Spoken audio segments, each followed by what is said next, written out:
અમદાવાદમાં power house bridge ઉતરતા જ એક કાર છે તેને અકસ્માત નડ્યો છે। પાછળના દ્રશ્ય બતાવીએ। આ જે કાર છે તેને અકસ્માત નડ્યો છે। પાવર હાઉસ ખાતે ખાસ કરીને જે મેટ્રો સ્ટેશન છે તેના નીચેની આ ઘટના છે।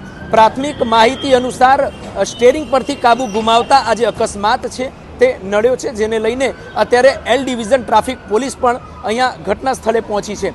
કેમ અકસ્માત નડ્યો, કયા પ્રકારનો અકસ્માત હતો તે તમામ બાબત અત્યારે ક્યાંક ને ક્યાંક તપાસનો અથવા તો પોલીસનો વિષય છે। પરંતુ અત્યારે ક્રેન આવી ગઈ છે અને આ જે ક્રેન છે તે આ કારને જે છે તે ટો કરીને અહીંથી લઈ જઈ રહી છે, જેથી કરીને ટ્રાફિકની સમસ્યા જે છે તે ક્યાંક ને ક્યાંક સામે ન આવે।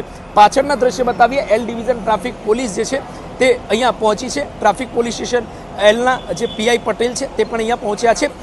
પ્રાથમિક માહિતી અનુસાર સ્ટેરિંગ પરથી કાબુ ગુમાવતા જે અકસ્માત છે તે નડ્યો છે, પરંતુ ખરેખર અકસ્માતનું શું કારણ રહ્યું તે ક્યાંક ને ક્યાંક તપાસનો વિષય બન્યો છે। હાલાકી માહિતી એવી સામે આવી છે કે આ જે ટાયરના નિશાન છે તે પણ આપણે સ્પષ્ટપણે દેખાય છે કે સામેથી જે છે તે પિલ્લર જે છે તે પિલ્લરથી કાર ટકરાઈને અને ત્યારબાદ અહીંયા આવી અને ત્યારબાદ આ કાર જે છે તે ક્યાંક ને ક્યાંક ફરી હતી। અને આ સાઈડના પણ દ્રશ્ય બતાવીએ પાછળના કે આ જે કાર છે તે કારના નિશાન પણ આપણે જોઈ શકીએ છીએ।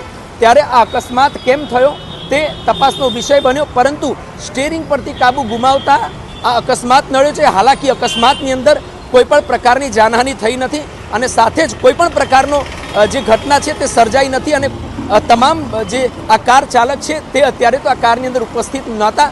હવે ક્યાં જતા રહ્યા છે તે પણ ક્યાંક ને ક્યાંક સામે નથી આવ્યું, પરંતુ આ સામાન્ય અકસ્માત જે છે તે પાવર હાઉસ બ્રિજ ઉતરતા ખાતે જ નડ્યો છે। કેમેરા પર્સન સાથે પ્રેમ ચોબે, સમય રિપોર્ટ્સ, અમદાવાદ।